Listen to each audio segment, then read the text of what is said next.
My name's Craig King and this is Getting to Know Me.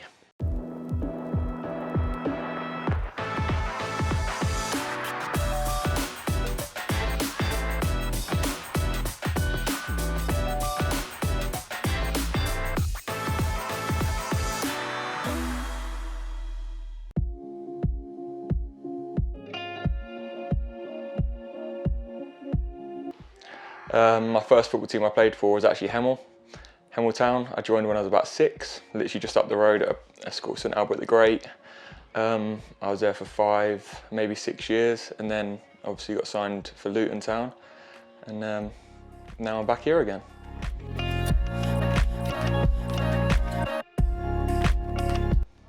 I've always played as a goalkeeper, but I've never wanted to be a goalkeeper, ever.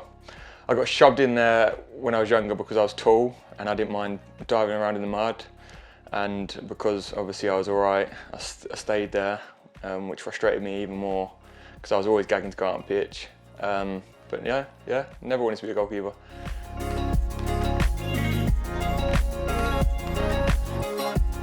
I did once, excluding penalties in penalty shootouts.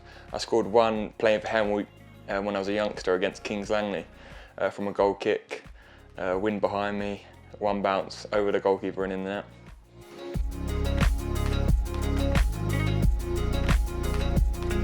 Growing up was quite a weird one because he doesn't resemble me at all because he's quite short, but 𝗣𝗿cie𝗱𝘂𝗰𝗲, Real Madrid's keeper. I think it's because he had such a big role in one of the best teams in the world. Like, seeing him as captain of all these great players as a goalkeeper is quite a big thing. Obviously his performances throughout the years, playing and starting from such a young age, was quite inspirational for me and a lot of young keepers as well. So yeah, it was a bit of a weird one, but it was 𝗣𝗍𝗂𝗂𝗧. Would probably be Luton versus Oxford United at Kenilworth Road. Sounds like a classic. It was a great game because I'm pretty sure Luton were 1-0 down, brought it back to 1-1 quite late on, and then they had a corner kick like 90+4 or whatever it was.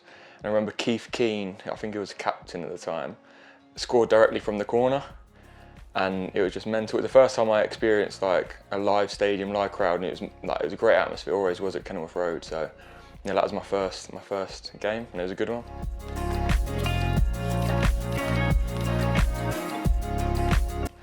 To be honest, I don't really support a team. I don't really follow football now. I grew up supporting Everton. My dad was an Everton fan. I couldn't really tell you who plays for him now, other than Pickford and Calvert-Lewin, to be honest.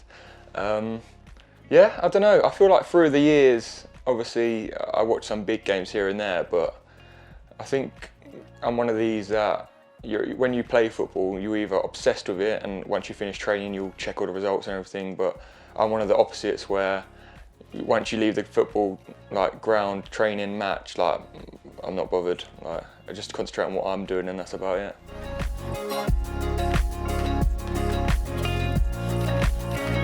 I've had so many through the years. At one point it was ridiculous. I had about a 20 tick list that I had to complete.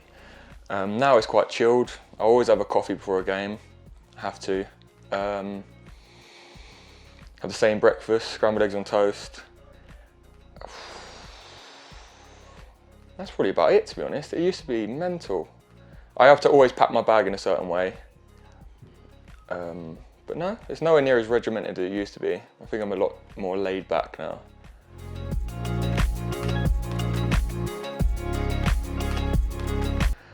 Probably not the best save I've ever made, but the most important save I ever made for me was my second start for Luton in one of the trophy cup games. We played West Brom. There's quite a few big West Brom players who played in the Prem, and we won 1-0 and I saved a penalty. And it was one of the first games a lot of my family members came to Luton to watch me. So that was probably my most important.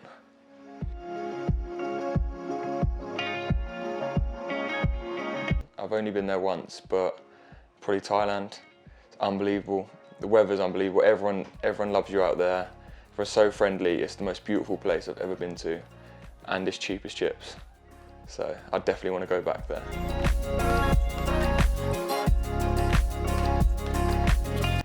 The last series I watched is probably The Last Kingdom, based on like Vikings and like going back kind of like with Vikings, but unbelievable. 𝗣𝗿cie𝗱𝗂𝗰𝗲𝗱.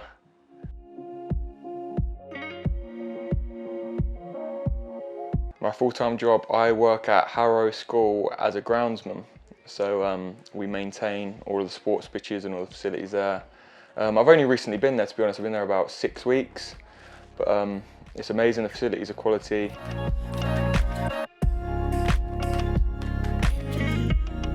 I would pick Kyle and 𝗣𝗿𝗶𝗱𝗂𝗰𝗲𝗱. I think, especially on the pitch, I think if you go in a war, they're the two you want behind you and with you. And I think Kyle will headbutt anything and just, that's our dinner sorted. He'll just headbutt anything, and Dom's like, he'll graft and do his... The only other person I'd think about, maybe Godfrey, because he's about 46 and he's got a lot of life experience. So yeah, Godfrey might be able to add to that, but definitely Dom and Kyle as well. Who would you not take? Corey and Junaid Mead. They'd be useless. I don't know how they get in like to training without help.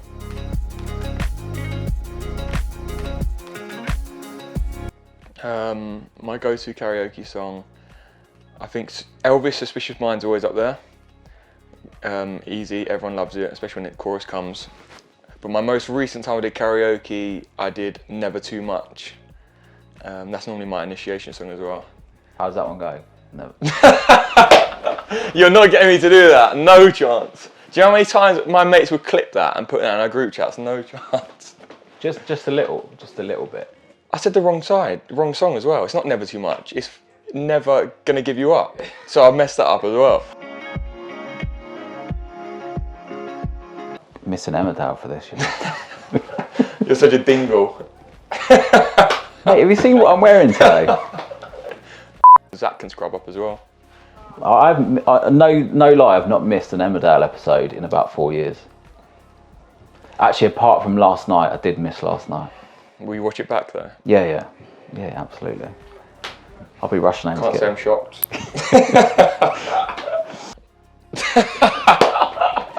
I can't believe you threw this in there. Steve King, I wouldn't say is scary at all. He reminds me of Lord Farquaad out of Shrek. We have to cut that out. That no one's meant to know that. Don't worry, I'm a pro at this. Don't worry. Bloody hell. I'm gonna up now. Watch.